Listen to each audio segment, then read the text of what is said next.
large brain. He said, Donald Trump, they don't know what to do. Never happened.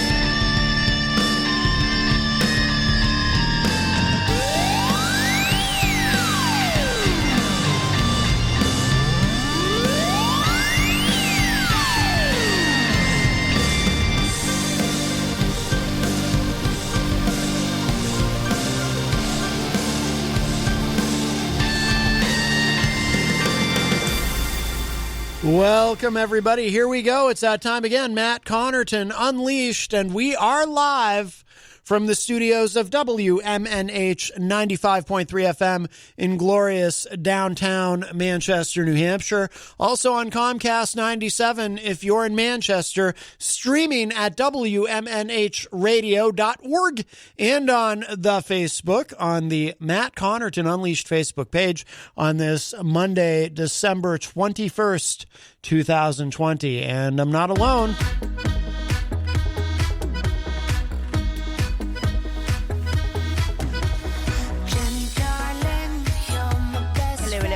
Jenny is here at the news desk. Blah. Is it still Hanukkah? No. Oh, okay. No, it's officially done. Yeah. But I can still say shalom. Have you seen it's gone viral, the Smokey Robinson recording? Are you familiar with Cameo, where celebrities sign up for Cameo and you can pay money to have them record a personalized message for someone? Only a little. I've heard a little about it, but not a lot, actually. Yeah, there's a Smokey Robinson cameo that's gone viral of him wishing someone a happy Chanukah because he doesn't know. Apparently, he's never seen it spelled with a C. Oh, no. Yeah. That's not okay. Yeah. Come on. Yeah, it happened. That's not okay. Yeah, well, you should teach somebody, not take advantage. That's not okay. Well, I'm sure millions of people have corrected him online. Yes. Although, some people do say Chanukah for the fun of it, Right. I mean, I can have fun with it. Right. Chris Hanukkah. Yeah. Chris Hanukkah? Yeah. Oh. Right. Biracial family. Oh, okay. Biracial. Wow. Oh, my goodness. Everywhere in the world, Judaism is a race except for the United States. That's true. Yeah. Just simply true. Yes. Well, very good. Well, welcome, everybody. I think we're going to be hearing from Eazy-G. He said something about wanting to call with a funny story.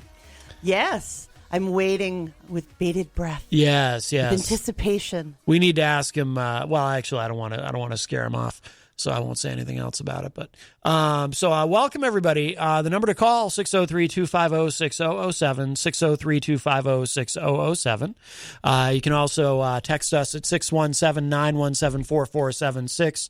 Tweet me at Matt Connarton, or send an email to matt@mattconnerton.com. And, of course, you can always interact and opine in the Facebook live chat. But the best thing to do, call us live.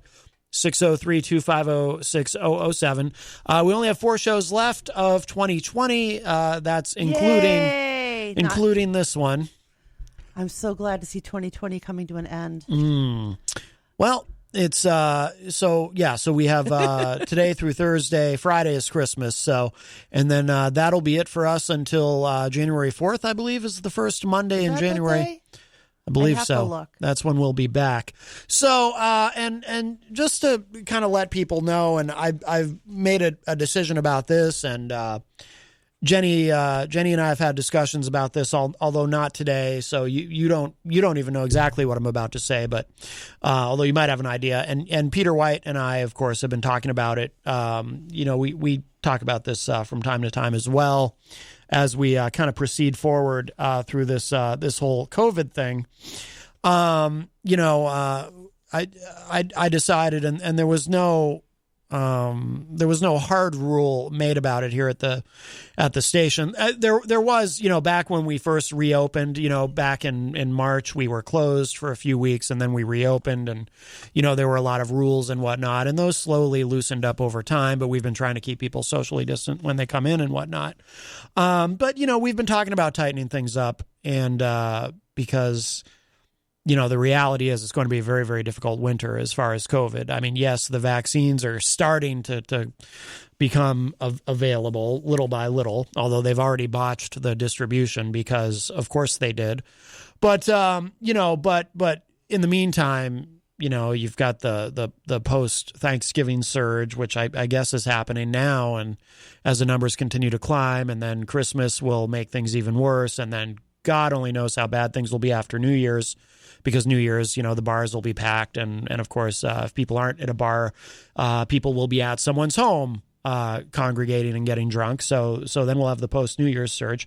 So anyway, so it's going to be a very, very tough winter. So what I decided is we're going to, when we come back in January, we're gonna continue on this program. And of course, if the station management makes any further rules, that will supersede anything I decide for our show. But I thought about it a lot today, and I decided that when we come back in January, we're going to continue to have it. It'll just be me and you on the days that you want to be here and in studio. And you shouldn't say want. That's not nice. Well, I mean, there are days that I want to be here, but I'm unable. Well, right, or the days that you're able to be here. But make me sound like an ogre. No. But everyone knows what I mean. But oh, really? Everyone just knows what I mean. But spoken like a true mansplain. But the only, and the only other real exception, will show deference, of course. If Kenny or Trudy from the Hop Knot wants to come on, they're always welcome. They're our sponsor. They sponsor the show, and one of them. And and we have a relationship, a business relationship there. So yeah, so they're always welcome as well. But I think what we're going to do is we're going to keep it that way going into 2021. And I think, and I say it with just slight ambivalence because I reserve, the right to change my mind as things move along. But I think what I'd like to do is actually, and this is going to, I can think of at least a couple of people who are going to be really bummed out about this, but they're just going to have to live with it.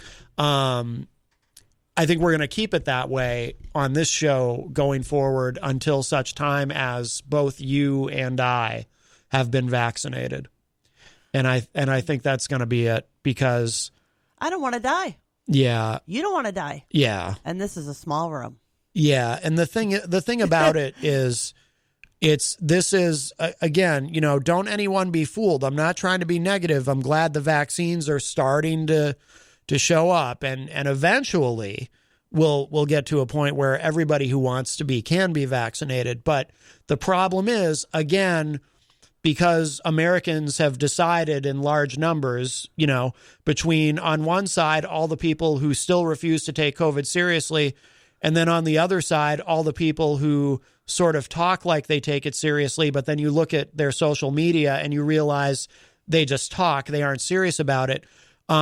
If you put both of those groups together, and I know this is a hypersimplification, but if you put both of those groups together, I feel that in total, it is a majority of Americans who still refuse to take COVID seriously. And I don't think it's the whole majority. Well, I'm just saying that's what it feels. That's Biden. That's what it feels like to me. So I hear you. So again, there's people who are going to be bummed out about it, but I feel I have a right, certainly, and a responsibility to do what it takes to keep both of us safe. And my point about the surges is, we're seeing the light at the end of the tunnel because of the vaccines, but it's, I hate to say it because it's such a cliche, but it is literally true. It's going to get worse before it gets better. Agreed. Unfortunately, from everything I've read, from everything I've watched, it's going to get a lot worse before it gets better. So, again, I can think of at least one person who's going to be really bummed about not being able to come in on this program. But I get that. I'm gonna do because we got the phone. Here's the right, of course. We've got and we've got Skyping. Skype. Because here's the thing too that I don't think people quite realize is, we've been and part of why the station hasn't made any hard rules about this is we've done very well keeping people socially distanced, and it's a big enough room we can do that. The problem is this, and we have a call, but caller, just hold on a moment. The thing is, though, even in a room where everybody's at least 6 feet apart and, I've got the window open so there's a little bit of ventilation, even with that, the reality is this is the cold, hard fact. If somebody else is in here and they may be carrying it and not have a clue, they may be completely asymptomatic, they feel fine, great. But if they happen to have it and don't know it, even socially distanced, in this room for a solid 2 hours, if that person has it, you and I are going to get it. Most likely, even more than 6 feet apart, spread out in this big room. If that third person in this room has it, and we're in this room for a solid 2 hours, you and I are walking out of here with COVID. That's just the cold, hard truth. So that's what we're doing. I we're agree doing. with you. That's I what we're have doing. the same concerns. Yeah. And the fact of the matter is the doctors have been pretty clear for me. My body is trying to my body actually attacks itself. I don't need any help in that department. To get COVID or even the common flu could be deadly for me. Yeah. So yeah. And I knew Abigail was going to make her comment, but no, don't worry about it. Don't worry about it, Abigail. Don't listen to the show anymore if that bothers you so much. I honestly, yeah. Let's grab this call. Hi, welcome to Matt Connarton Unleashed. Who's this? Are you still going to do Retro Spectrum Radio with me and that filthy scumbag Dan Randlett? Yes, absolutely, Paul. Absolutely. I'm just talking about what goes on here between 4 and 6 p.m. Okay. I would assume you have a valid concern, but again, you're part of my show too, and there's 3 of us in there. So yes. I just want to plan accordingly. I'm of assuming course. that neither of you will be taking any kind of questionable trips or jumping into any planes or hanging out with people trying to get the plague. I'm expecting Jenny, that you have a concern the only too. trip I take, Jenny, is to the radio station from here. That's my trips. Yeah. I hear you. My trip these days too. Yeah. But see, that's different. You guys you're on a show together. You're all the hosts. You're the host and you have it's you and your friends basically. Abigail, I appreciate what you're saying. I understand your concern, and I'm sorry if I was harsh, but, we do have, it's business. Business is business, so don't worry about it. I'm sorry, Paul. Yes, I will be here with you on Friday nights, absolutely. Okay, great. Looking forward to it. Yes, and yes. Don't show up this weekend, okay? We're not going to be there. Oh, right. I'm glad you reminded me. Yes, we've got 2 shows coming up that are already in the can, so we're fine. I would have felt humiliated. I got a preview. Oh, that's true. Yes. I hung in all the way to the bitter end. Oh, no. It was a fun night. It was a lot of fun. I painted. I had a lot of fun painting to that. Who knew about the Rocky Road ice cream with Eazy-G? Who knew? Seriously. All right, anyway, I got to go. I'll talk to you guys later. All right, Paul, thank you. All right, that's Pauly C from Retro Spectrum Radio with Pauly C, Friday nights from 8 to 10 p.m. And yes, I should clarify for people, too, because we talked about being off. So it will be a brand new Retro Spectrum Radio, both this Friday night and on the following Friday. Those are pre-taped episodes, but those there is a show Christmas night and New Year's night. They're good too. They're really good. Yes. Well, we were, people on the Facebook did get a preview of those programs. So there you go. We'll say hello to everybody in the Facebook live chat. Rob Dion, first one in, looks like. Although I can never tell on my browser anymore because sometimes it jumbles up the comments. I should dispense with the first one in. But Rob Dion, of course, part of the WMNH family, host of not only Through the Stage Door here on WMNH, but also the entertainment reporter on the morning show Thursday mornings. And we have another call. Hi, welcome to Matt Connarton Unleashed. Who's this? Hey, it's Eazy-G. Eazy-G, I've been anticipating this call, my friend. You said you have a. Oh, by the way, hopefully a funny story is funny. I told her earlier on the morning show, so I don't know if you heard the replay. So. Is it a story or is it more of an anecdote? Please. It's a funny story, but we'll get to that in a minute. It's funny. I agree with you.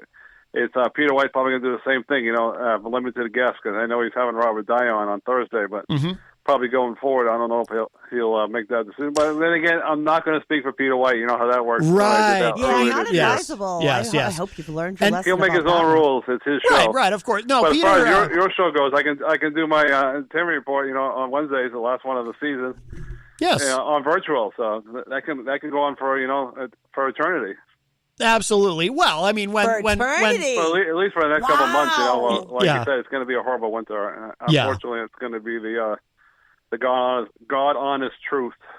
Yeah, it is. It's going to be very, very rough. And I hope that I when things are better. Like I said, I mean, the main thing is I've just kind of decided, like once Jenny and I are able to be vaccinated, then we'll kind of, we'll still have to be socially, even at that point, we'll still have to be socially distanced in here and whatnot, because the thing that I was saying the other day about the vaccines is what a lot of people I don't think realize is the vaccines don't keep you from getting COVID.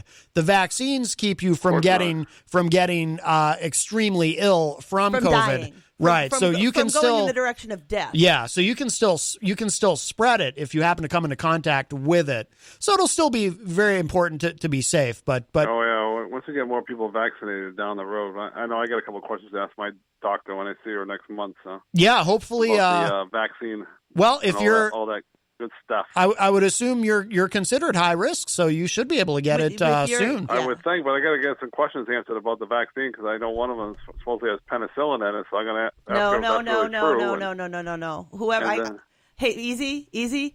No, there is no penicillin in the vaccine. No, but I think is that what he said? I think he's talking about, because he had mentioned on the tell me if I have this right, Eazy-G. I think he's just expressing a concern because he's allergic to penicillin, and there is a concern. People who have allergies. No. Is that what you meant, honey? Do you have that right, sorry. Eric? Yeah, they said the first. My friend of mine told me, I don't know if it's true or not, but the first vaccine that came out, he said it had penicillin in it. See, I was right. No, honey, there is no penicillin in the vaccine. He's saying okay, well, this is a friend of mine telling me this. He's not a doctor, obviously. But smart guy, but you got to take that stuff with a grain of salt. I got to talk to her about that when I see her next month. So we have a yearly physical. They say. Is there salt in the vaccine? There's probably a little saline in there for dilution. If it's really allergic to penicillin. So that's something. See, you're somebody that would.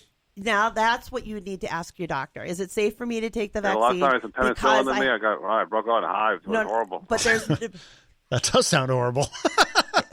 Right, but awful. I don't want him to think that there's no penicillin inside the vaccine. There are some people who have had allergic reactions, and somebody who has severe allergic reactions are the people that they're talking about should be talking to their doctors and maybe questioning whether or not they should hold out or do it. But the risk versus benefit right now is why it is released. These things I'll bring up with the doctor. Yes. But anyways, get to a less serious subject. My funny story now. Cool. I discussed it earlier in the Peter White Morning Show, but I know Peter always says, he said it like a month ago, who doesn't like to get a card and something falls out of it? And good old Tony D from Philadelphia got a card the other day. I don't know if you saw it on Facebook. And somebody sent him $100. Oh wow, that's great. That's awesome. That's a nice. Awesome. So I got something in common with him now. I've got now 2 Market Basket gift cards from First Church. So I had to call up this morning. I wanted to make sure because I got it on Friday, and the lady said no, they're just being very nice this time of the year for. And I said, wow, all right. I didn't want to spend it all in case because some of these things get sent in the mail by mistake, Yeah. I love you, Easy. I love you for saying this. You're restoring my faith in humanity. Well, a lot of people would have been like, "Oh, yay me! I got $100." They never expected another one, Yeah, that's $100. Cool of you to think about somebody else maybe needing that. I think that's really cool. You called the church. I love you for that. I really do. Yeah, that's awesome. Oh, all right. Yeah, I don't know if anybody else would do that, but I would have. But Easy, you're a special guy. You are our diamond in the rough. Mm-hmm. All right, so tomorrow I'm going to drop off a thank you card for the church. So very nice. Do, Very nice. Wow, that's a lost art too. Everybody's thank you card. Everybody's doing all these cards. I know. I've gotten 8 Christmas cards in this year. A new record. I've never done that. I've never sent Christmas cards. I used to. I sent out 8 Christmas cards this year. Granted, some of them were just plain cards, and I They're write all Merry dead Christmas, now. Happy New Year on it, but still. Oh. I All the figure people whoever you sends me send a card cards this to year, are I'll, dead. I'll go to the trouble of sending them one. So Wow. the whole mystery of crazy people that send me cards this year. So. The Oh mystery. yeah, I got a question for you. Do Yes. you know this guy? I call him the most famous kid in town, Christopher Duffley. Do you know him? I feel like the name is familiar, but I also feel like you've mentioned that name to me before. Yeah, he's a blind autistic miracle child, and he's got his own podcast now, radio station right downstairs in his home. I'm so jealous. And he's on there the other day without his mother for the first time. I sent him a Christmas card, and he's supposed to send me one back in Braille, a Braille Christmas card. Wow. So this is somebody. I haven't got it yet, though, so hopefully I'll get it soon. This is somebody local in Manchester? Yeah, Christopher Duffley, from Manchester, New Hampshire. I've known his parents forever. I went to their wedding back in the 88. Oh, okay. There's like 300 people over at St. Joe's, and then we went over to St. Joe's school over there down the street, but now it's another school. And unfortunately, it was really hot that day, like 1,000 degrees out, and I got food poisoning. Ooh, ew, wow. Getting food poisoning. Alrighty Food then. was just sitting there way too long. Getting food poisoning And I when probably it's ate a little 1,000 too much degrees. of it. Eternal damnation fires. But other than that, it was a great day. Wow. Yeah. It's like that. So let there be a lesson to you. If you go to a wedding and there's a long, they say hello to everybody, like back in the day when you were allowed to do that, hug everybody. The food's been sitting there for like 2 or 3 hours. Don't eat it. Alrighty. They meant well. If they're listening, I'm sorry to mention this How on many the radio. people but, got sick? But oh boy, Did other people get sick, or was it just you? I don't know. I think it was a combination of just eating too much. I don't know if it's food poisoning. I think I just ate a little too much of it. Wow. Well, that is an important distinction, Eazy-G. Yeah, I don't think it was food poisoning, by the way. So Just roll that bus over their head there, Easy. I say that I probably ate too much that day, so got a little sick. Oh, jeez. Wow. Yeah, it was good food, you know. Well, I guess. Some people overdo with the alcohol. I OD'd on the food. Oh, Matt does that. Wow. Matt overdoses Probably got a on couple food. too many plates. That Or it Matt reminds me does of a that story entirely. that when Peter I'm White so went with giving you up. Joel there to one of those dinners there, and when they get all Channel 9 gets all the awards, and Yes. Joel will go up there and get a couple plates of food, and then he tried to put some in his pocket, and oh my God, that's Joel for you. Oh man, boy. no! Don't put food. No, don't put food. Quite in a your character. pocket. You know, it's funny. One time I called up and I was giving Joel a hard time, and then Peter said, "Hey, you call up all the time looking for free stuff too." He goes, "You're no better." I said, "Yeah, you're right. Who would have thought me calling up that time looking for a ticket for Rhonda, being a prize picker, quite a song down the road? Nobody thought that." Do you enjoy the Eggman song? Oh yeah, it's funny because I know that lady very well. That's You good. are the Eggman. Because we'll be playing it at the end of the call. I'm supposed to see her in a couple of days because DJ Midas. I made some Christmas cookies for her. So Well, you're supposed to the see. lady's very busy right now working, so I tried to get her to come by this week and pick them up, and I'll let her know that famous phone call I ended miss up being an Eggman song. something. She'll probably laugh. What lady? Who are you talking about? Rhonda. The one that the ticket was supposed to be for. Oh. That he had egg on his I've face known her for a long for. time. Oh, okay. He told her Probably he was 10 going to years. get So as two long as freebies I've probably known her as long as I instead of know just Peter one. White. You're bringing her cookies? No, I made some cookies for Christmas cookies. I made You're a whole bring- bunch the other day. He's still making it up to her for not getting the ticket. Are you trying to make Heidi jealous? Your your girlfriend? Oh no, we're just friends. I'm She's getting married. She has her own What? her own fiance. Wait, whoa. Wait a minute. Hold on. We got some triangle action going on here. What are you talking? What? But you're according to Facebook, you're in a relationship, and now you're saying Heidi is getting married.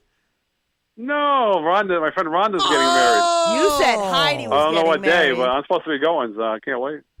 So you're Probably dating it's Heidi, a very small wedding, and you're going to go to your ex's wedding. She's not a lady of lots of cash. No? Who doesn't have lots of fine. cash? Heidi? No, my friend Rhonda. Oh, okay. They usually get married at City Hall. This would be a very small wedding, maybe. So y'all I don't know, gonna I'm just guessing. y'all gonna I'm making double up date? stories here. Okay. All right. So so what is the deal with you and Heidi? You're in a relationship, but you're not. I'm confused about that. Oh, we're just friends at the moment, but when it's safe to gather, we shall gather. Okay. So something to look forward to in the new year. Right. So in the new year, you'll be able to enjoy each other's company. I could just be selfish and do it right now, but I'm going to wait. So. Good for you. I suggest waiting until marriage. I mean, you are a religious man. Yeah. Well, Peter White was asking me some inappropriate questions earlier, but I'm not going to answer those on the air because you never know who's listening. That's right. She could be listening. You going to do some That's good old Peter White hanky-panky? for you. Oh. So anyways, that's my story, and I'm sticking to it. So have a great show. All right, Eazy-G. Thank you so much, and we'll end the call with a little Eggman. Oh, guys. Terror has a new name. Eggman. There's no such thing. Let's take this call, just because they keep calling. so good morning. Oh, guys. Oh, guys. Oh, guys. Hi, Eric. Hey, it's 10 hours to the pace, and I still don't have my ticket for Rondo. You know what? I'm really not in the mood for that today, Eric, so I'm going to tell you what. You already have a ticket, so I'm sorry I didn't get the ticket. If I get another one, come see me tonight. But, you already have a ticket. There's other people out there like Terry Trainer that doesn't have a ticket. I don't have a ticket. No, I didn't say. I said I would try. I said egg on my face. I'm going to tell you. You don't have egg on your face. I'm going to tell you what. You should be grateful that you have one ticket. All right, kid? You understand me? You're calling for free stuff. We take care of you all the time. I tried to get the ticket. I couldn't do it. I've been very busy. So don't worry about you having egg on your face, Eric. That's being a little selfish. You hear what I'm saying, man? You hear what I'm saying? See you tonight at the Taste of Downtown, my friend.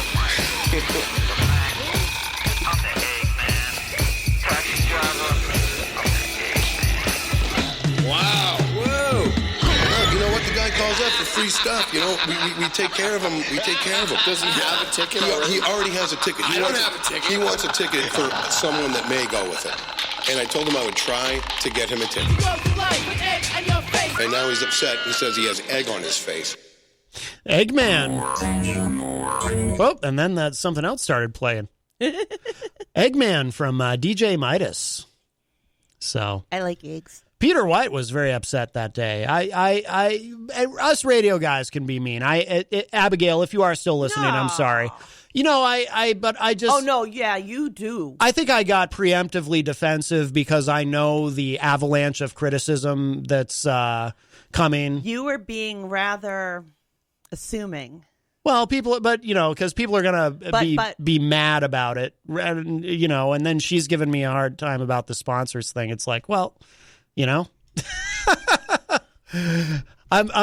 making the best decisions I can here. But I don't think you're making poor decisions. I think you're making great decisions because Yeah. we're all trying to just make it. yeah, Just make it. I know somebody in the I got kind of lost in the chat room, but somebody point blank said, are any of you going to get vaccinated when it's your turn? I am absolutely going to get vaccinated when it's my turn. yeah. And I know you said you would as well. Yeah. So, I mean, and I'm assuming that there's a number of people in the chat room that would also feel the same way and want to get vaccinated. Yeah, absolutely. And the reason I get the flu vaccine every year is because my doctor told me the common flu could kill me. Right. So I'm not going to take any chances with COVID. Yeah.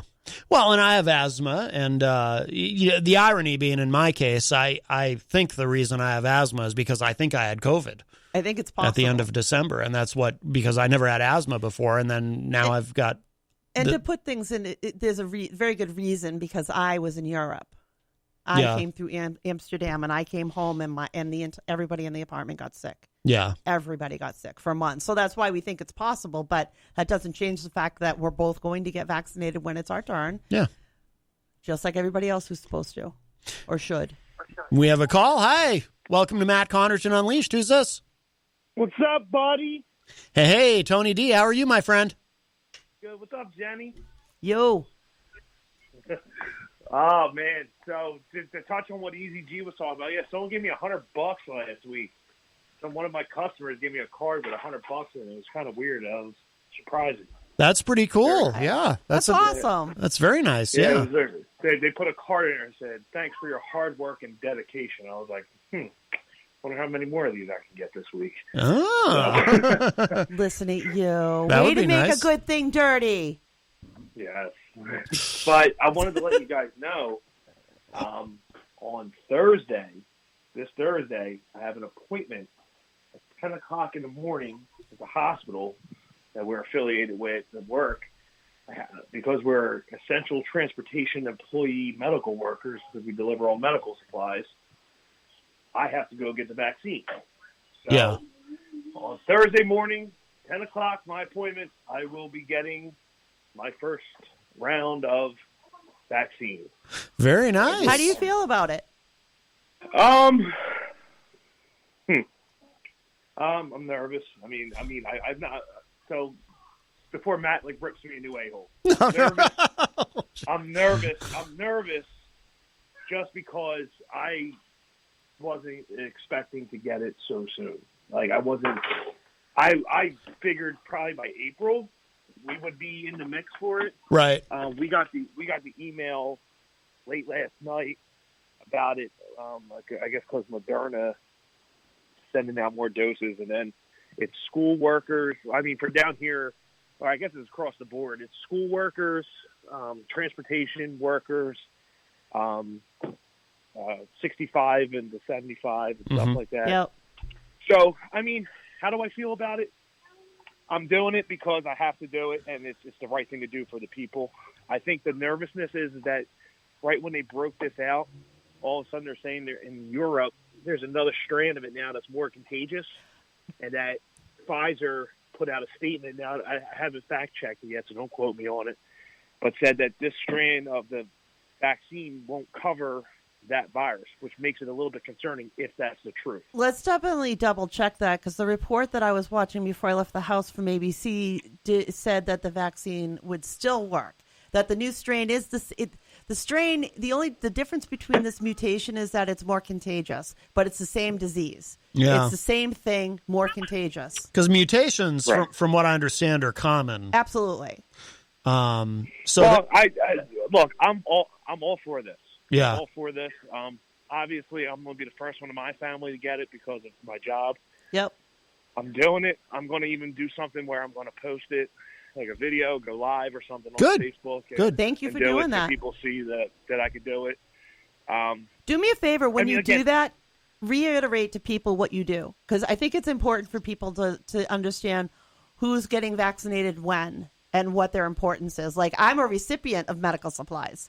So you're like the guy that drives around and can deliver, like the oxygen supplies or the IV supplies. Correct. yeah. Correct. All we the need you. syringes, all the saline, all the dialysis stuff, all that good stuff. I'm in and out of people's homes all day. It's You need this. it's what I need. And again, when I say this, and I mean this. It's not for me. It's for everyone. Right. So we can get back to some type of normalcy. I said it last week, and I'll say it again. Who doesn't miss putting their butt in the sand with a drink in their hand? Who No doesn't kidding. miss that? Because I sure do. I sure miss just being able to live somewhat normal and just be able to enjoy what this beautiful country has to offer, and being shuttered into my home. Like you say, the light's at the end of the tunnel. We're just getting there, but how far is the end of the tunnel? Well, we're here. We and if need we all people. do the same thing, and by getting this vaccine, we're going to go faster through this tunnel. No, we need you. you. We need you to be vaccinated, and more people like you. We need the nurses that are going out to see those same patients that you're bringing the supplies for them to use. We keep people healthy. We keep them taken care of at home and out of the hospitals. That's how you can absolutely help as well. And I think it's really important for people to know where you're coming from and what you do and how important it is to keep you on the road, to keep other people safe in their homes versus ending up at a hospital or a clinic. And I'm doing it for the patients. Again, I'm doing it for the patients, the safety of them. The safety of them, and it's a choice. We have a choice. No one's holding a gun to my head right now and saying, "Tone, you got to take this vaccine." I had a choice. Do you want to take it or do you not want to take it? Okay. Your job's not in jeopardy. But we are kind of enticing people to say, "Yes, please go get the vaccine," so we can Right. somewhat get back to normal. Like our CEO put the email and said we would like to see everyone do it. Like he's going live from the company's web, Facebook or whatever, and he's going to be taking it. And we're all going to be at the same facility getting it. And, I signed up today. I said, you know what? Screw it. You know what? Do it. Yeah. Because at the end of the day, if I don't do it, I'm just going to be just like everyone else that's just shunning it and saying, nah, we're all right. I'm sorry, but one death was too much, and where we're at right now with this, any more is just crazy. We're going to hit a $500,000 by the time we swear Biden in. It's close, and he just took it today, too, so that made me feel actually a little bit better. Yeah. And he should. That made me feel better. He's in the age bracket, and we do need the continuity of the President of the United States. Yeah, of course. We do not need Congress. I like the fact Mike Pence gets it, but the trumpet player, he won't. So, well, then again, Trump himself, I mean, he did just have COVID recently. Not only that, they're not recommending it to him right now because he was treated with the cocktail that included immunoglobulins. Okay. He was given the convalescent plasma and the cocktail of medications. He got the best of the best. Oh yeah, of course. So at some point, they'll probably maybe recommend it for him right now, but right now, I don't know that it's necessary. Besides the fact, I'd rather give it to a nurse. Sorry. Immunoglobulins is a fun word. It is. That is a fun word. That's a good band name. Immunoglobulins, yes. Yeah, that's a good band Should name it after IVIG. Or a good album Intravenous name. immunoglobulins. Yeah, hit some immunoglobulins. I like it. I like it. Well, anyway, I wanted to let you guys know. So when you see that on Thursday, okay, take a look, take a peek, and we'll one more person just helping everyone else out. Hopefully, everyone else follows through. I hope so. All right, Tony. So, all right, man. Well, look, have a very, very blessed holiday. Enjoy yourselves. And we'll catch you in the new year. All right, bud? All right. Sounds great. Thanks, Tony. Take care. Tony D. All right. Bye-bye. Be good. All right. That's Tony D from Philadelphia, of course, from the Tony D Show and the It's All in Your Head podcast, which I think is on a little bit of a break right now. But I think both of those shows will be back soon. I do see Kiki Otto in the Facebook live chat, one of Tony's co-hosts on the I must have missed her. The It's All in Your Head. Well, there's a lot of folks in there. I know. So I got lost in the chat pretty again. Quick. Yes. I need a tow line. 603-250-6007 is the number if you'd like to call us live. 603-250-6007. You can also text me at 617-917-4476. Tweet me at Matt Connarton or send an email to matt@mattconnerton.com. So you got a few different ways to reach out. And, of course, you can interact in the Facebook live chat. But best things to do, call us 603-250-6007. I will say hello to everybody in the Facebook live chat. So we mentioned Abigail, who did accept my apology. Thank you. I know I was harsh. I don't mean to be. Unlike you. It's not Maddie. It's not a Maddieism. Well, we all have our moments. I know. And I'm just, I've been angry for, almost a year now. Yeah. Almost 4 years in some turning into respects. A meme. Oh my goodness. Yeah. How dare you? White middle class man or not. Bobby Champagne said, in all caps, we are all going to die. That's discouraging. I hope not. Someday. Shannon. We are all dying right now. Yes, that's true. Oh my God, another piece just went. Ooh. Shannon McGuire says, I hope and pray families whose children go to my school do not travel during the holidays. If they do, please quarantine. Well, spoiler alert. No, they'll still travel, and no, they won't quarantine. Look at some jackpot person got on a plane and died of COVID. You can't tell me they didn't know they were sick when they got on the plane. You cannot tell me that. People are doing what they shouldn't be doing. They're not playing by the rules. They're hiding their own sickness, and then they're getting other people sick. Of course.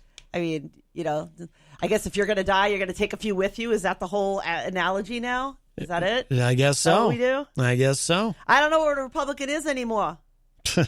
That could be them now, too. I don't. We had this discussion earlier. Mike Pelopita is in the Facebook live chat. Mike is a top fan, and of course, from another one of our wonderful sponsors here at WMNH 95.3, Queen City Cabinetry.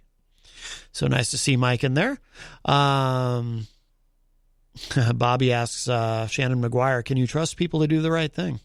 No. Well, I think, COVID has shown us that no, you cannot. No.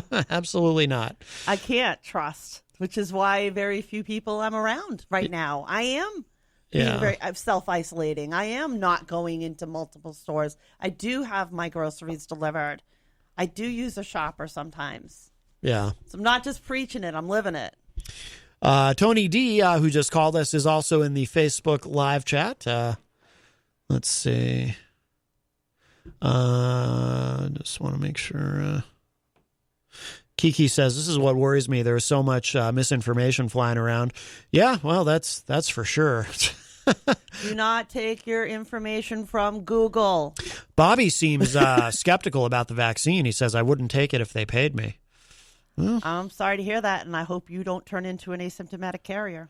Well, I know you take care of other people. Yeah, and absolutely. That's a thought.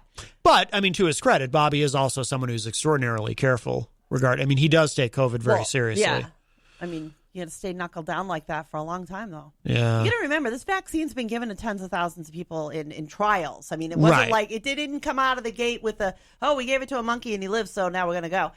That's not what happened. Right. It was given to people in varying age groups, in varying racial families. You know, like it was a nice mixed.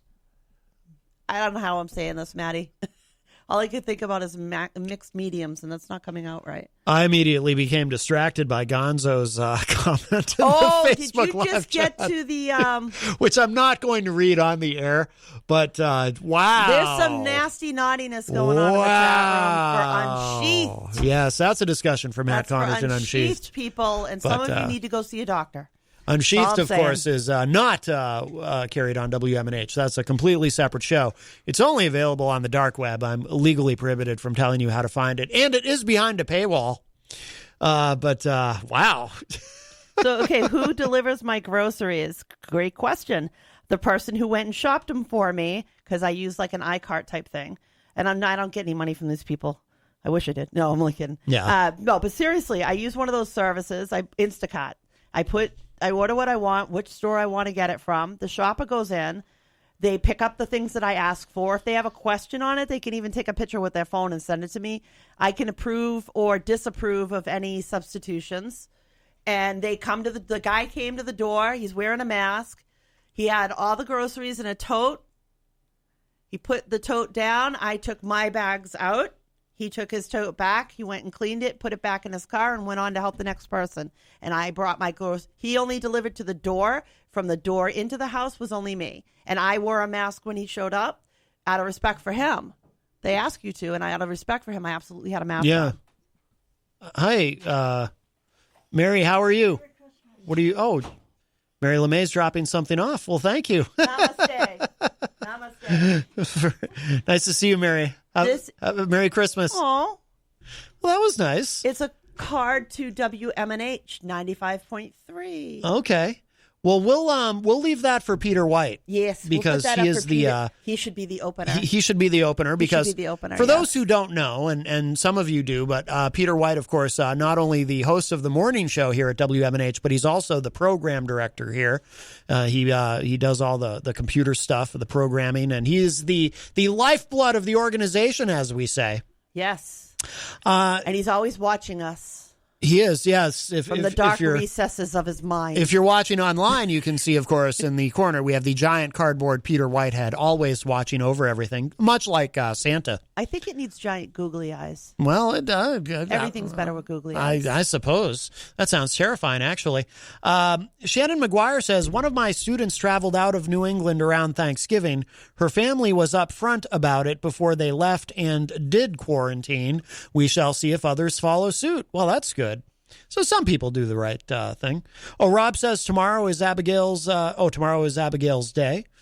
Abigail's day, not Abigail's birthday. I know. I misread it. You're misunderstanding. My brain inserted birthday. Apparently, there is a day for all Abigails. They are queen for the day tomorrow. Oh, well, very nice. You shall open all doors for them, serve them meals, and gently walk away from them backwards so you don't cause any disturbances. We will all celebrate Abigail's Day. I can't spit it out. DJ Midas is in the Facebook Live chat. Midas, of course, part of the WMNH family, host of Late Night Delight, which you can hear every Saturday night beginning at 12 midnight all the way to 4 a.m. with That's another show I like to paint, too. a replay Sunday night. Yes, absolutely. Yeah. Midas does a great job. Midas, of course, also the producer of Eggman, Eazy-G's song, as well as some of the other music that we play on the show. I love his creations. DJ Gonzo says, "Happy birthday, Abigail. Unfortunately, there will be no spanking machine due to COVID restrictions." Well, I don't think it's Abigail's birthday. I think it's just Abigail's day. Or maybe it's both. I don't know. Why does he have to prove himself to be just like every other guy? What do you mean? Spanking? Really? Really, dude? Spanking That's machine? Where we go. Really? I would think that. Come on. I would think that you could have that even with COVID. It's a machine. It's not a human. Well, Okay, there is the risk of. it. Well, there is the risk of surface You transmission. Stop it. You're feeding into this. Although we don't talk about surface transmission anymore. I think have they? I mean, No, I mean I feel like they've pretty much established it's an aerosol, right? you need. You should still wash your hands, Absolutely. but there seems to be far more emphasis on wearing a mask than there is on hand washing. Right, because it travels on something Yeah, to get to you. Yeah. The virus doesn't just like fly through the air. It actually has to be like attached to some kind of like molecule or something, Droplets. which is your droplets, your spit, your saliva. Yeah. Those are the things that it's escaping from, and that's what you suck in and get sick with. So that's why, hey, wearing a mask keeps that from happening. Yeah. Is great. Social distancing, great. All of the above, even better. Yeah. But there's only so much you can do to cut down transmission. And yeah, if somebody's hacking and coughing all over a room, they're getting their lovely little droplets all over the place. And if you walk over there and stick your hand on it and then wipe your eye, wipe your nose, you're wiping it all over your face, that's how you get sick. Yeah. That's how we get sick with the common cold. Right.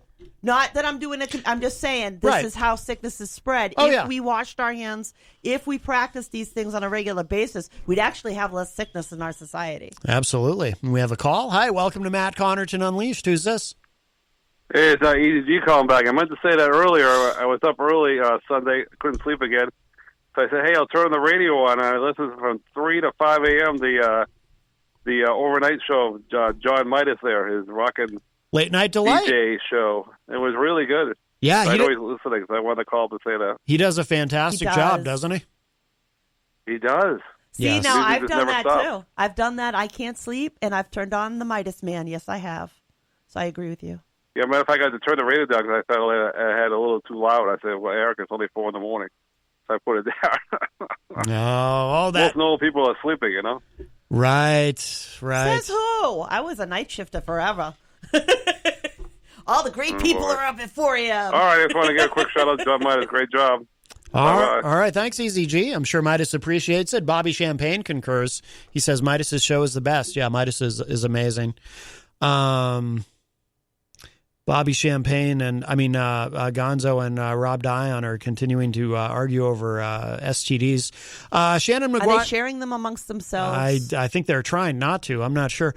Shannon McGuire Can't says, take those two anywhere. just curious, will any of you get the vaccine when your turn comes? Yes. Absolutely. Absolutely. Without a doubt. I've already talked to my doctor about it. Rob Dion says yes. Tom Blanchard says yep. I don't blame him for asking, though. I've seen a lot of postings on social media where people asking that questions like that. And some of the reasons people are saying they're not going to is really scary. Texas Mike also says yes, of course. Yeah. Well, you should. Yeah. You should. We have people within our WMNH family that are in higher risk categories. Yeah. You know, the more you guys that when your turn does come around and you get vaccine, if you feel comfortable sharing it, share it. Yeah. Let other people know that it's safe and it's okay to do so. You know what tells me it's really safe and okay to do so? Other rich people are getting it, and they're cutting line. So it must be good because, you know, we got Annie Custer cutting the line because she's more important than a nurse or a doctor. How old is she, though? I'm not exactly sure of her age, but she's not up for grabs right now. Those who can sit in their houses do not need the first round of vaccines. What we need in the first round are the people that are bringing the medical supplies around, delivering the oxygen, delivering medications. Nurses. My nurse comes to me. She goes in and out of all these people's houses to take care of people, and I trust, and I know she does everything safe, but she's going to come into my house and hope that we're being safe to take care of me. We need these people. I don't need Annie Costa right now. I need a nurse. I need a doctor. I need a lab tech. I do not need a politician. Joe Friday. And by the way, we still don't know the true identity of Joe Friday. I know. Will we ever know? Probably not. Joe Friday says, well, hello, guys. I saw some of Eric's tour of Manchester this morning on Facebook Live. Yeah, boy, he moves quick with that walker, doesn't he? He does. He needs to slow down a little bit, I think, 'cause, especially with the ice. I saw he was moving on at quite a pace. And he was able to have a conversation at the same time, which is really good. He says, I heard he got thrown out of Market Basket for squeezing the melons. Oh, my goodness. As if Taco Gate wasn't scandalous enough. It was the cantaloupe. Sounds like we have a new scandal. It's Melon Gate or something. I heard he was getting a cantaloupe for you. Oh, I hope not. I don't like cantaloupe. He said you loved it. I don't like it at He said all. you loved it. Abigail says, regarding the question Shannon asked about the vaccine, she says, I will determine this with my medical doctor, but if she recommends it, which I expect she will, I will get it. Bobby Champagne says, same here, but I'm fine with waiting a year or two. Shannon says, yes, that conversation between Peter and Easy made me cringe. Me too. When it originally happened. Oh, yes. That was awful. I know. Well, that was awful. It was the beginning of a terrible scandal. The entire city was engulfed in scandal and in sour cream. Oh, yes, it was then. Yes. I'm right. It was with Taco Gate. Yes. DJ Midas says, yes, I'll get vaxxed when I'm able. I think the next up is they're doing the long-term care facilities, and then they're going to be going on to more essential workers. Like, I think some of the states are talking about our grocery stores. Yeah. And we do need, you don't need. Definitely they should. Exactly.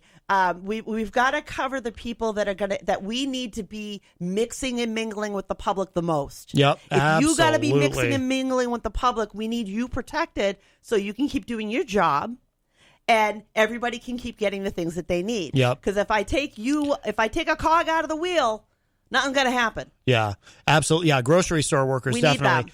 Need them. We need. I wonder about transportation because, a lot of people are dependent upon. Well, that's why Tony D is able to get it because he works for UPS or FedEx or he's delivering medical supplies. Oh, medical. Oh, that's right. He's delivering medical supplies. Yeah. So that's like the company that used to, the one that used to come and service my oxygen concentrator all the time. Yeah. So he's like that guy. That would come and bring out tubing, oxygen tubing, tanks.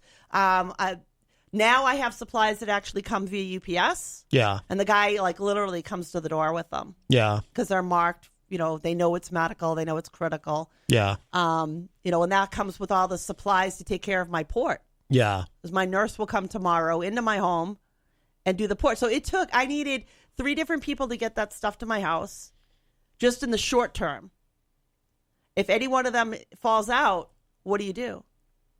Yeah. What do you do? What do we do if we don't have enough people to run the grocery store? Well, in the grocery stores, too, I remember, months ago, early in the pandemic, reading about how, cashiers in particular are so vulnerable in the grocery stores. That's the most dangerous place in a grocery store right now. And the most dangerous is the thing front-end cash registers. Is the money. Yep, because money is very, very germy. Extremely. Yep. Extremely. And and all those people going through that line all day, that's why it's so important to take care of these people and look out for them because, whoever would have imagined, whoever could have possibly imagined when they went to apply for a job at a grocery store that at some point they would be vulnerable to something like a pandemic and be on the front lines of that every day. And make the choice of, keep going to work. Yeah. And some people don't feel like they have any choice. And those are the people that I worry about because if they get the sniffles, they go to work. Right.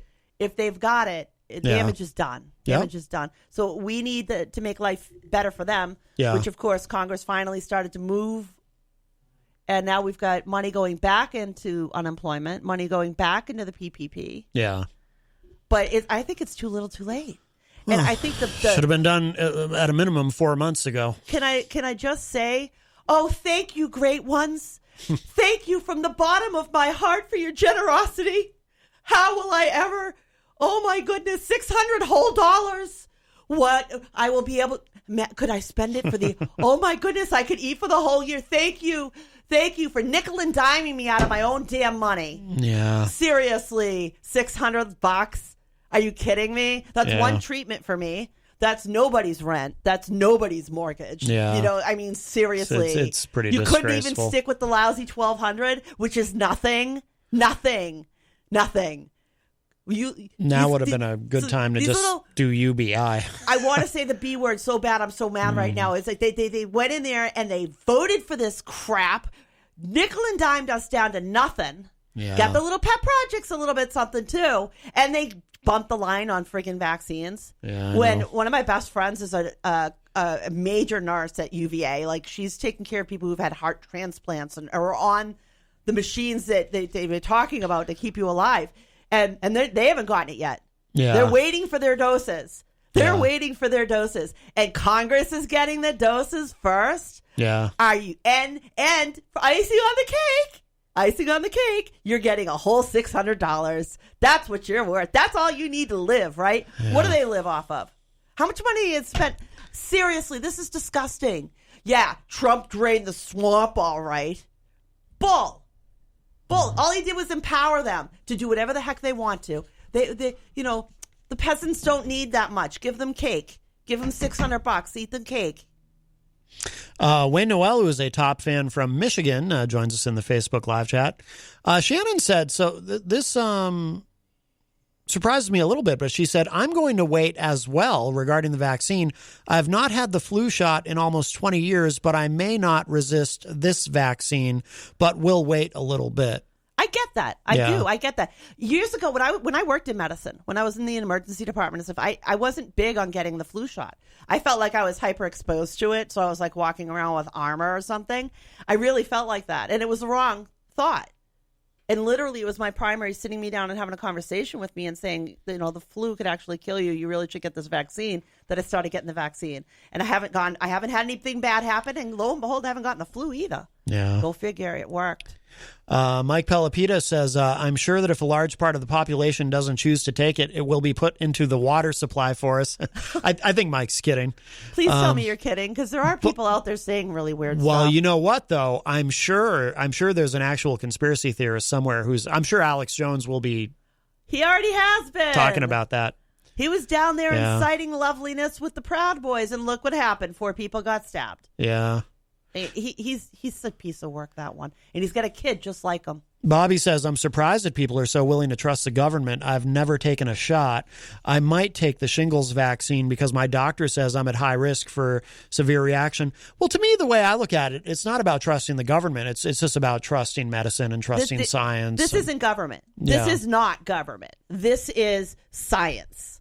Scientists got together. They literally broke down the genetic sequence of this virus. They figured out how to sequence it onto a molecule to help you form antibodies. It's not vaccine as usual. It's not a dead vaccine or live vaccine. You're not even getting the virus. They're not giving you the virus.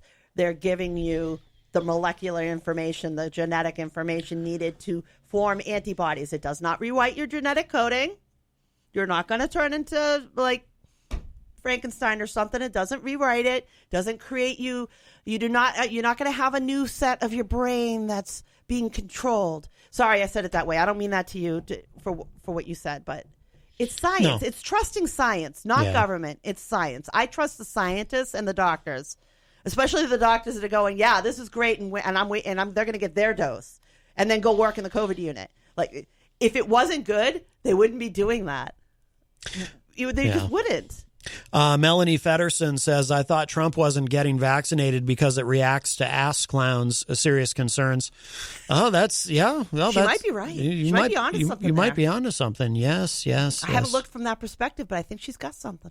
Wayne Noel points out no one under 18 were part of the trials. Correct. It's interesting because I know there's been, and I haven't followed this particular aspect of it that closely, but I know part of the discussion and what the FDA and the CDC have been trying to figure out is in terms of recommending who should get it is Part of what they were trying to decide is whether to approve it for people under 18. And I think one of them, either Moderna or Pfizer, they've now approved it for 16 and up.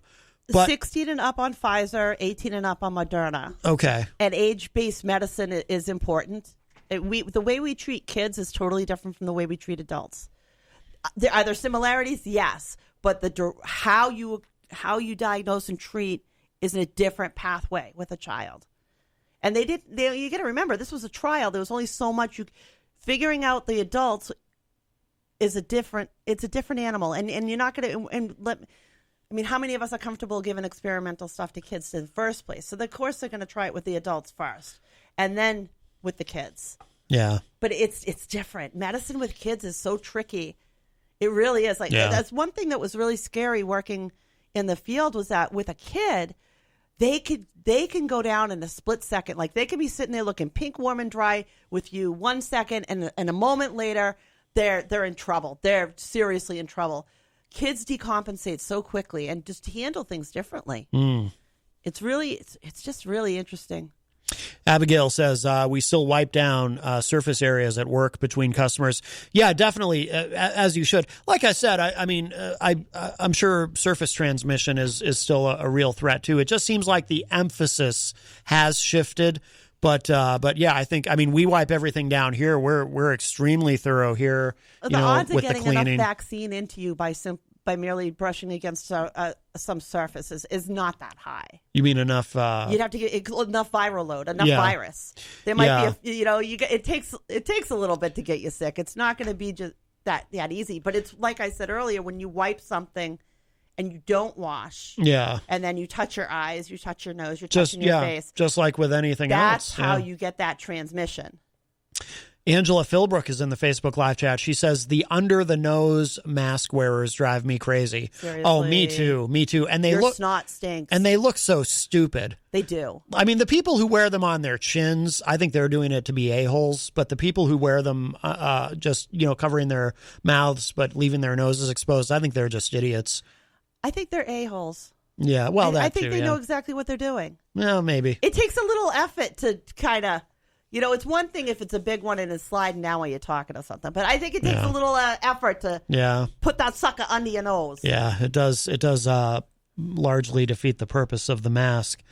Tom Blanchard says, what about the guy who vapes in the car in front of me and the smoke comes over in my window? There's no smoke, for one thing. He means the vapor. The vapor? Yeah. Could the vapor carry? No. I wouldn't think it would travel that far, would it? No. Because you're more than. I think he's thinking that I think it sounds like he's thinking that the vape would be a carrier of. It's an interesting question, but it's highly possible, really. Could a piece of. But you breathe. This is what we're saying. This is what we're. I don't think it would travel that far. Not in front of a car. If you were sitting in the same car as that individual, then you might have a concern. Yeah. But if they're behind you, it dissipates so quickly because it's a water vapor. Yeah. It's not gonna. It's not like smoke that hangs out. Angela says, considering you can smell cigarette smoke coming through the same way, it sounds like it could happen. Yeah, I'm skeptical. I just don't think it would travel that far because you're more than 6 feet away from the person in front of you anyway. I think the rule of thumb unless you're tailgating. If you're around somebody in close proximity for about 15 minutes, then you've been around them long enough to have picked it up. Yeah. But if it's brief passing, you're not likely to pick something up. Right. At least that's what I've heard. You guys are listening to the same scientists I am. Rocky Huber, who is a top fan, joins us in the Facebook live chat. He says, hi, everyone. Hello. Brian Mackey, all the way from Idaho and host of the No More Excuses podcast, joins us in the Facebook live chat. Hello, Brian. You know what? You got to remember that this is science and medicine, and medicine is a practice. And this is a new disease that we're learning about. And I'm sure a couple years down the road, we're going to know more than we do right now. Oh, of course. We're just doing the best we can with what we've got. So the more cautious we are, the more helpful we are to our society as Americans to keep our butts out of the hospitals. Yes. So the nurses don't have to deal with us. Abigail. I almost tried to answer my phone when you did that. Oh, really? Yes. Abigail says, I hate when a customer says they are paying with cash. Makes me nauseous. Yep. Cash is a big transmitter of germs. I just rub stuff on it, just Yeah, I try not to handle Purell. cash. I know that, I used to, years ago when I worked in retail, I did notice when I left and I no longer was handling cash every day that I seem to get sick a lot less. For real. Well, seriously, when I was assistant manager at a place, when I was done doing the deposit, my hands would be black, just black after putting it all together. Yeah. Oh, yeah. Like when you do the deposit, it would be black. Oh, yeah. Wicked, wicked black. Like way less than a newspaper print. Rocky Huber says, I'm with you, Jenny. Or I'm with Jenny. Thank you. Oh, great ones. Yeah, Yes. he shares your frustration. I'm angry. I'm not just frustrated. I'm downright mad. I am really angry that one of my Congress critters stepped in line in front of a nurse. That just irritates the crap out of me. And don't give me continuity of government. Don't. There's a certain level of that, but not all. Give me that. No. Eazy-G is in the Facebook live chat and says, hey, everybody, don't wait to 2021 to make your life better. You can do it today. I don't know if you know What's this. he selling? Well, I don't know if you know this about Eazy-G, but he's also a motivational speaker. Did not know He that. doesn't like to brag. Is that why he goes around all the churches? Yes. Oh, see, now I understand. Now I got it. Eric Street, who is a top fan, says, did you hear California cases nearly doubled recently, like 30K to 60K? Definitely not visiting this spring.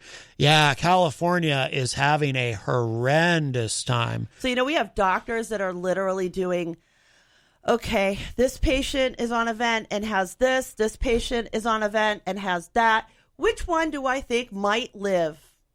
Has a better shot at living? Yeah. Patient A or patient B? Well, seems like when I consider it all, patient A has a higher shot at making it. So I'll let them be the next one to move into the ICU. And we'll keep holding this other one in a hallway. Because that's what they're doing right now. No, we're not rationing ventilators. We're rationing the staff to run the ventilators. You could have all the machines in the world you want, but if you take a unit that's supposed to have 14 nurses and they've only got 7, what do you think happens?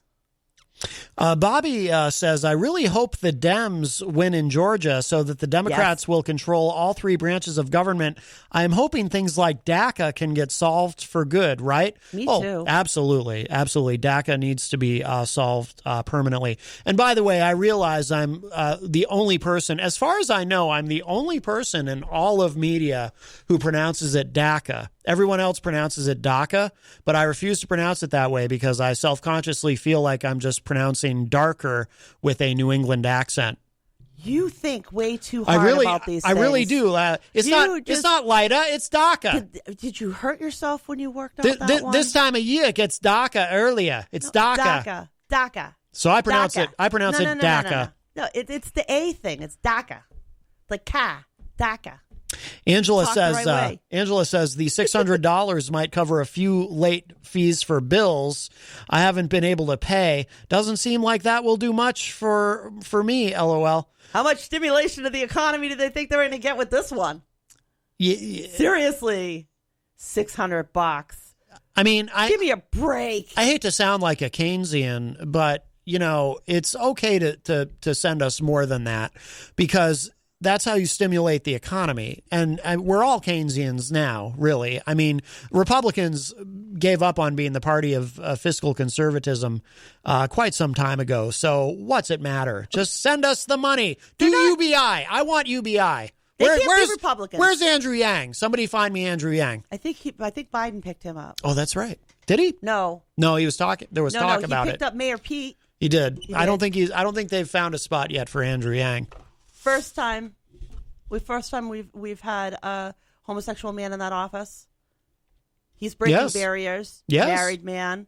He's sweet. I think he's wicked. I think he's going to do good in that position. Yeah. But you know what you said in this, and I said something about this to you earlier. I don't think Republicans should be called Republicans anymore. I think they need a new name. They're not what they were. Well, because let me tell you, when I was a Republican back in the day, and Obama was president, oh boy, we heard all about how he was going to declare martial law and he was not going to leave office. He was going to stay in, and he would cancel all elections. I remember this stuff vividly. Vividly, with the sign up in the gun shop that said "World's Greatest Gun Salesman," because he was. Let's face it, he did. And now, what are we looking at? Where are we now, honey? Yeah. What's the letter after the Trumpkins? Michael Flynn and that idiot, what's her name, Jenna Ellis, talking to Trump about martial law and not leaving office and redoing elections. Only and all in this. the states he lost. It's amazing. Only in the states he lost. Yeah, well, of this course. has got to be the worst coup ever in the world, to lose to coup out the president, but nobody else to play nice with him. He's got no Congress, and he's likely to lose the Senate. I mean, he's gonna. Seriously, it's so this sad. is the worst coup ever. This is like Kim Jong-un level of stupidity. You guys managed to lose the presidency. Yeah. Because why? Maybe because you actually just plain old lost. Yeah. Lost. How many votes was it? 7 million? Was it 7 million between them? By the way, Scott Robinson says, Jenny, I find it so hard to believe that you used to be a Republican. Yeah, I know, right? There's a long story to that. There's even a book that I absolutely hate.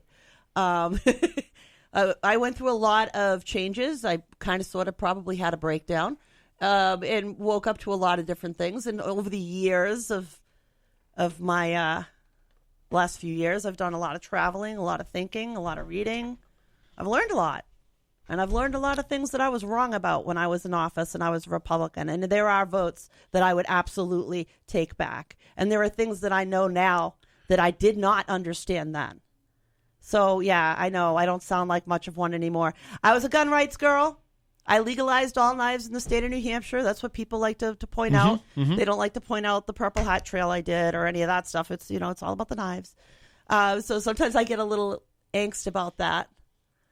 But, what I was in, though, I'm not ashamed of everything. I did do some good work. Well, you were I stopped the repeal of gay marriage. You weren't a conservative, right? I mean, you were kind of a moderate Republican, right? I was technically considered fringe, actually, very fringe right, because I bought into the whole Armageddon and Jesus is going to come back and America. Oh, yeah, America is going to go the wrong way with Israel, and that's going to signal that this is going to be a new church or a new temple. Like, I bought into all of that. I really, really did. Lock, stock, and barrel. Like, I had it in my head. I was so trained that I believed that if I thought about something, I did it. It was just as bad as if you thought about doing something wrong, it was just as bad as if you did it. So you already did it. So you better get down on your knees now. I was actually just how far do we want to go down this rabbit hole? I was somebody who believed I needed to have a certain place in this world, and I've changed a great deal. So yeah, in my youth I was a Democrat.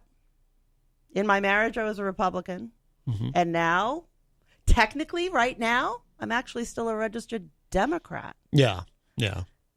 I was undeclared. I like independent. I think that's a better term. Yeah. I like independent. 41% of the country is independent. A lot of people don't realize that. The whole reason I'm still listed as a Democrat is because I refused to change it afterwards because I was that angry. Yeah. And that disgusted. Well, same with me. I'm registered as a Dem, but I'm so disgusted with what the party turned into. When I was in, thou shalt not speak ill of another Republican. That was Reagan's 11th commandment. Yep. I believed in that. I believed that if I could agree with you on 80% of the things, that you and I could get along just fine. The 20% was all right that we didn't agree in. Like family values, family's the most important thing. Oh, boy, I really don't have that one. If one more person ever says to me, I have traditional family values and I value that so much, honestly, I'm going to smack them. I'll smack the next person that ever says that to me because it's people who bull talk that way or the phoniest. They're full of it. They're full of it. They are. We have a call. Hi, welcome to Matt Connarton Unleashed. Who's this? Hello, Matt. This is Stacy Lawton down in Nashville. Hey, Stacy. How are you? Hey, I'm doing well. I just wanted to wish everyone a Merry Christmas again and a Happy Hanukkah that's passed now for those who celebrated that. But I just really wanted to actually, I wasn't going to call, but I just heard Jenny speaking, and I want to say what a breath of fresh air for somebody who says, maybe they made decisions that they regret. I mean, I think from what I remember, from what I have heard about her in the House, she was a great rep. And so, but I mean, I think for a lot of people, including myself, we have to remember, and she points it out, that we're always learning, and even first-time reps or even long-time reps. And it's great to hear people say, maybe they would have, made choices differently. I remember a conversation after the knives and stuff were legalized. I had messaged her because I wanted to know what the rights were pertaining to like felons and whatnot, and always great at explaining things. I only spoke to her, I think, once after I had met her about the knives. I was on Facebook Messenger, and very informative person. Well, thank you for when saying she that. was a state rep. And I do have to say I've learned in a short amount of time since November 3rd, and even since I've been on the show, I've listened to her insight about science, masks, all kinds of different policy things, and I gain knowledge from her experience. And Thank you for I saying want that. to It's thank very her kind for of her you. service to the State House. Yes, and thank you, because it's a tough job being a state rep, and even in the short time I've already learned a few things. I know it's going to be tough, but she was a great rep, and maybe, hey, who knows, she might serve again. But I just I don't know. But the thing it is really nice to hear people say that maybe they would have done things differently, and that it is a constant process of learning. And I want to thank her again for serving in the New Hampshire House. Thank you for saying such kind things. Thank you. It's humbling. Yeah, no problem. Very nice, very nice. And I mean them wholeheartedly, Jenny. And all the kind words I give you and Matt all the time, they all come from the heart. Well, So thank you very much, hon. And you're going into it with the right attitude, with an open mind, because you learn a lot of things that you didn't realize or you didn't know about when you're really getting down into the dirt of the laws like that.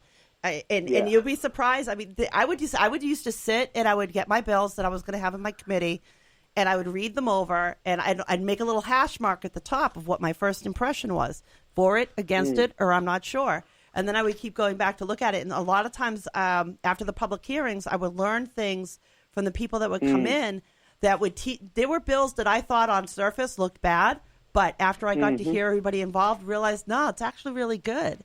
And it would change. Yeah. That was kind of how I got my brain to think, to be open to more. You know what I mean? Because it'd be interesting to see what my first guess, second guess, how it changed.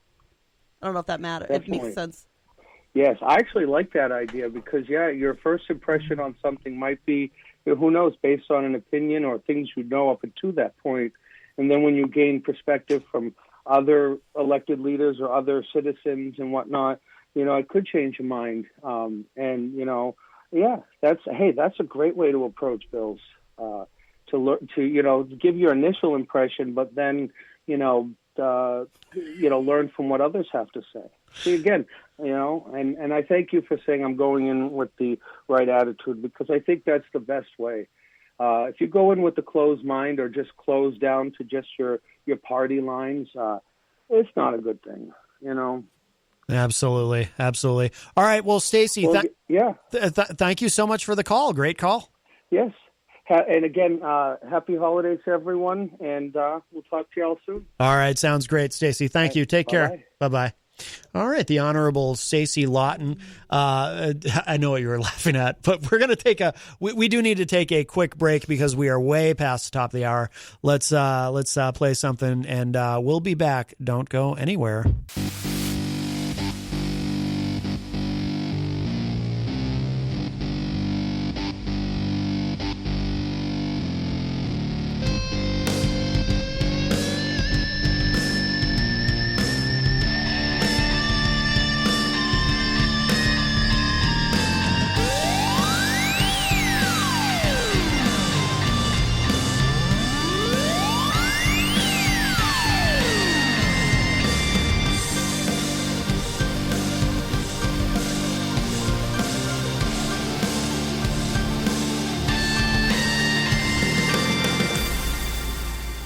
Welcome back, everybody. Matt Connarton Unleashed. Wow, we're already almost out of show. But we are live on WMNH 95.3 FM in downtown Manchester, New Hampshire. Also on Comcast 97 in Manchester. Streaming at WMNHradio.org and on the Facebook on the Matt Connarton Unleashed Facebook page. It is Monday, December 21st, 2020. Jenny is here as well. Hello, hello, hello. And, of course, we only have a few shows left after today for 2020, and then we'll be off starting the 25th, which I think is Christmas. Yes. And then we'll be back on January 4th. The 4th or the 5th? For this program. I think it's the 4th. I think the 4th is the first Monday in January, if I'm not mistaken. You're right. So we'll be off for about a week. Although there will still be Friday nights. There will still be brand new editions of Retro Spectrum Radio with Pauly C. Those two shows will be pre-recorded, of course, but I have the honor and privilege of being Paul's co-host on that show, along with our great friend Dan Randlett. Friday nights, 8 to 10 p.m. right here on WMNH. So there will be a new show Christmas night and on New Year's night. It's kind of funny. Texas Mike, trying to be helpful. It's not his fault. He doesn't realize, but he posted in the Facebook live chat, Scott Perry, this is the show I want to get. I want you to get on to plug your new podcast. And then I got a text message. You'll when I read the text message to you, you'll understand why it just made me chuckle. Texas Mike texted me and he says, I have a friend starting up a podcast on IPMNation.com. How can he connect with you to set up a time to call in to your show to plug it? And he doesn't realize. Scott Perry, he used to have a show on IPM and he's going to be bringing it back. And I've already been talking to Scott. I've known Scott for like I'm going to say, is there a new person I'm unaware of? I've known Scott for like 15 years, but apparently Mikey knows him and didn't realize that Scott and I already know each other. So he was trying to help. He didn't realize. He's trying to be helpful. This is true. Yes, other people are being meanies. Right. He was trying to be nice and kind. Yes. And do something to help somebody out. Yes. But alas, some people in the chat room have to be poopy on that. Whoa, who's being poopy? In our chat room? Yes. Everyone's always Rob Dion's being a meanie. Everyone's always so Rob kind. Dion's being a meanie. Who? Meanie. He said, Mike Montano, I had spaghetti 3 times last week. Can I promote that too? See, I'm fine with that, though. I always encourage that. So We tell people to hawk their wares. Look, if Rob Dion he's being a meanie. If Rob Dion had spaghetti 3 times last week, I think it's worth, we can put that out there. He didn't share. No, it's not like he shared it. Oh, well, that's true. It'd be a different story if he brought us something. Abigail says, Mikey's trying to be helpful. That's awesome. See? Yes. I agree. It is. It's just funny. He was trying to be nice. It's a small world. No, I appreciate it. He doesn't realize. It's funny Scott because and I. He doesn't know how Matt. Seriously, he doesn't know that you and IPM are the same. Scott, I'm so confused. Well, because we don't go out of our way to mention that on the air because I'm a bit discouraged from. Yeah, I know that, but I'm trying to figure out if Mikey thinks you're 2 different people. It's seen as a conflict of interest. I think he does. I don't think he realized that we're IPM Nation, but that's okay. It's a small world. It's a small world. I've known Scott. Scott years ago played in a band called Supplication. And this is how Scott Perry and I met. I, at the time, was hosting a show on RageRockRadio.com called The Metal Classroom. So I was the host, and Scott and another one of his bandmates were on as a guest. But Scott's also a promoter. He promotes a lot of shows, or he did pre-COVID, obviously. But he's going to be bringing back his podcast. So yeah, we'll have Scott call in.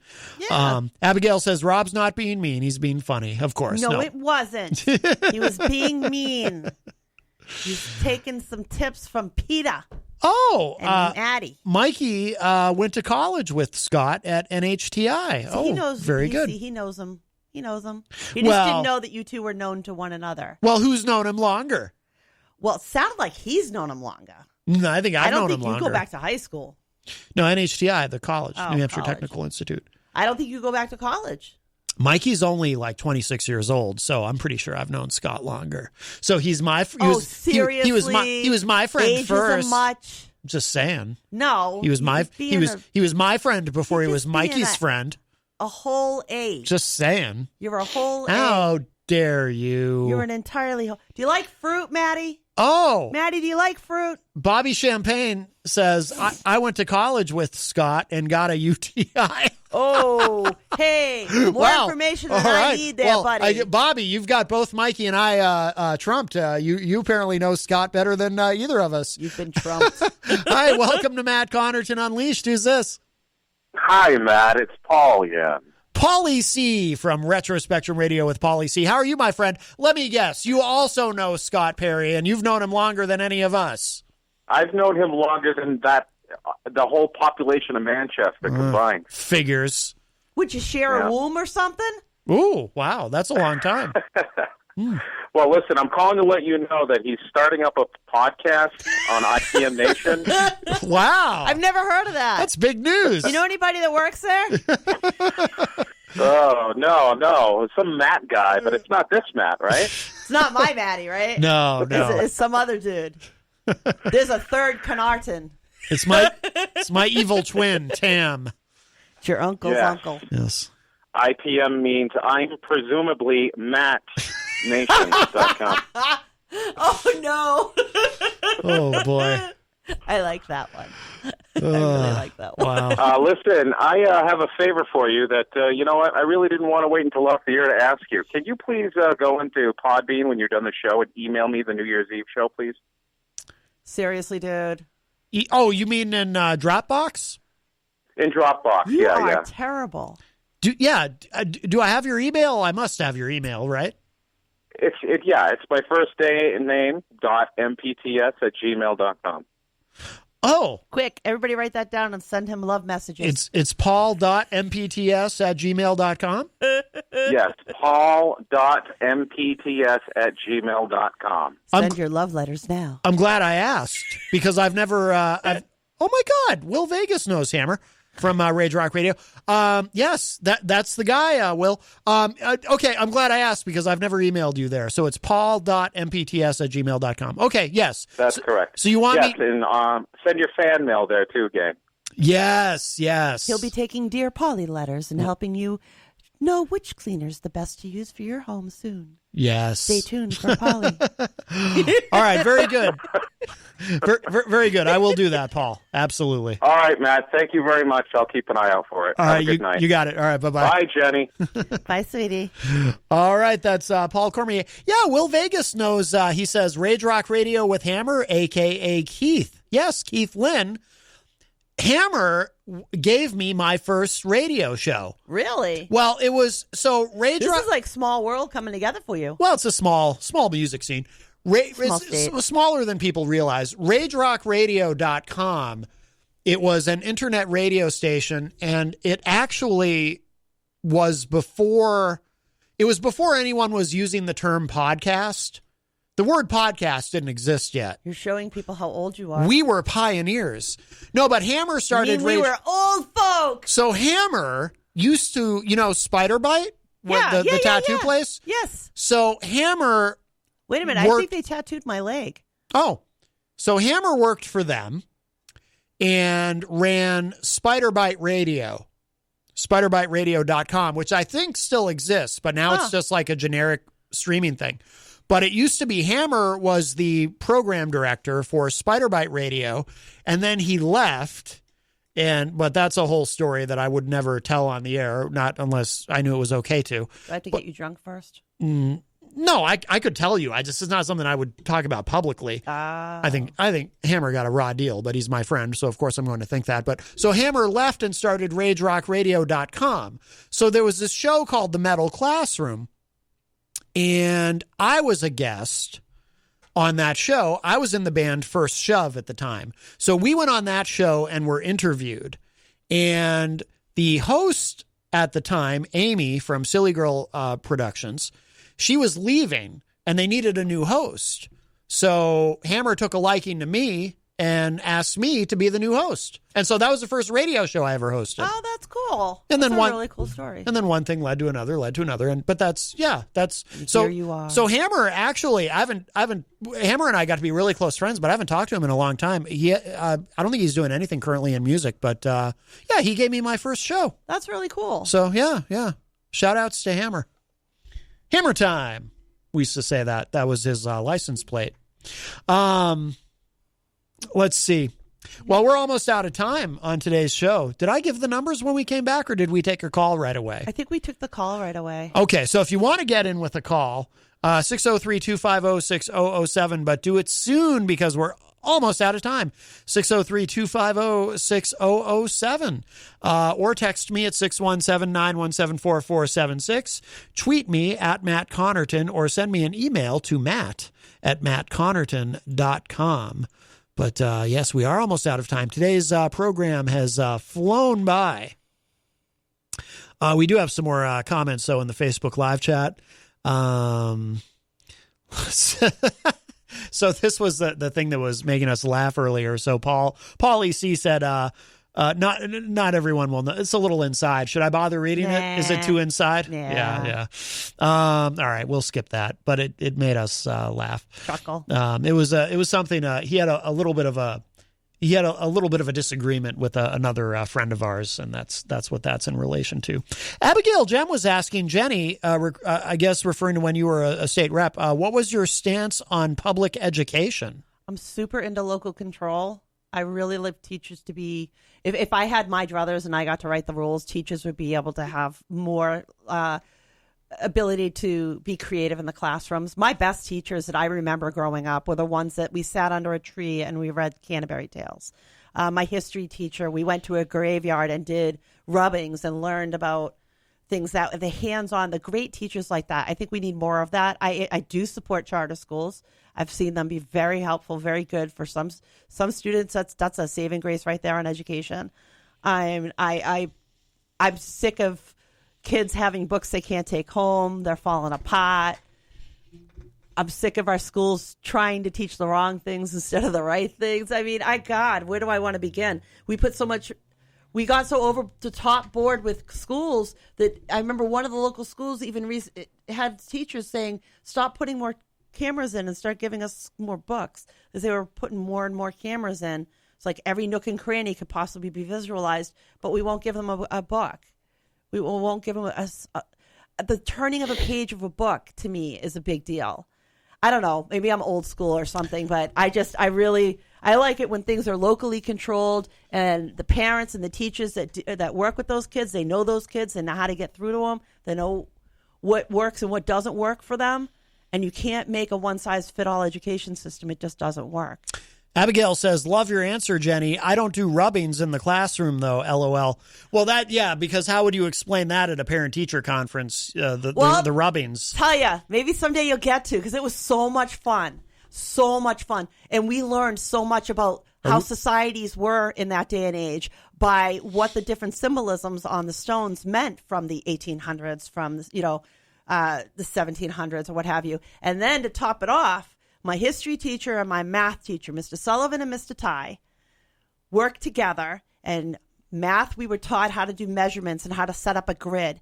In history, we were learning about archaeology and the study of mankind.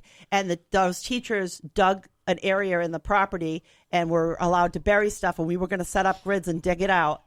And I'll tell you, I never forgot this because it was so traumatizing. We all came to school with our plastic pails and buckets ready to do this. And at the last minute, the school pulled the plug because they were afraid of some kind of liability. But how amazing would that have been to be able to actually set up a grid and dig and learn that kind of. I love hands-on teachers. I love it. I love the teachers that used to do that instead of teaching for the test, because they get told that's more important. It's just, By the way, I don't see the comment. It's scrolled up, I guess, but I did notice earlier, just quickly, Shannon McGuire was asking about your sleeve. Or she was asking if it was henna. No. Because that's what it looks like on screen. So here, so yeah, you can see what I'm wearing, and I'll be happy to take it off for you. This is actually a medical garment. This is a compression sleeve because when I had my breast cancer surgery, there was some damage. So see, I'm taking it off. You can take it out completely off.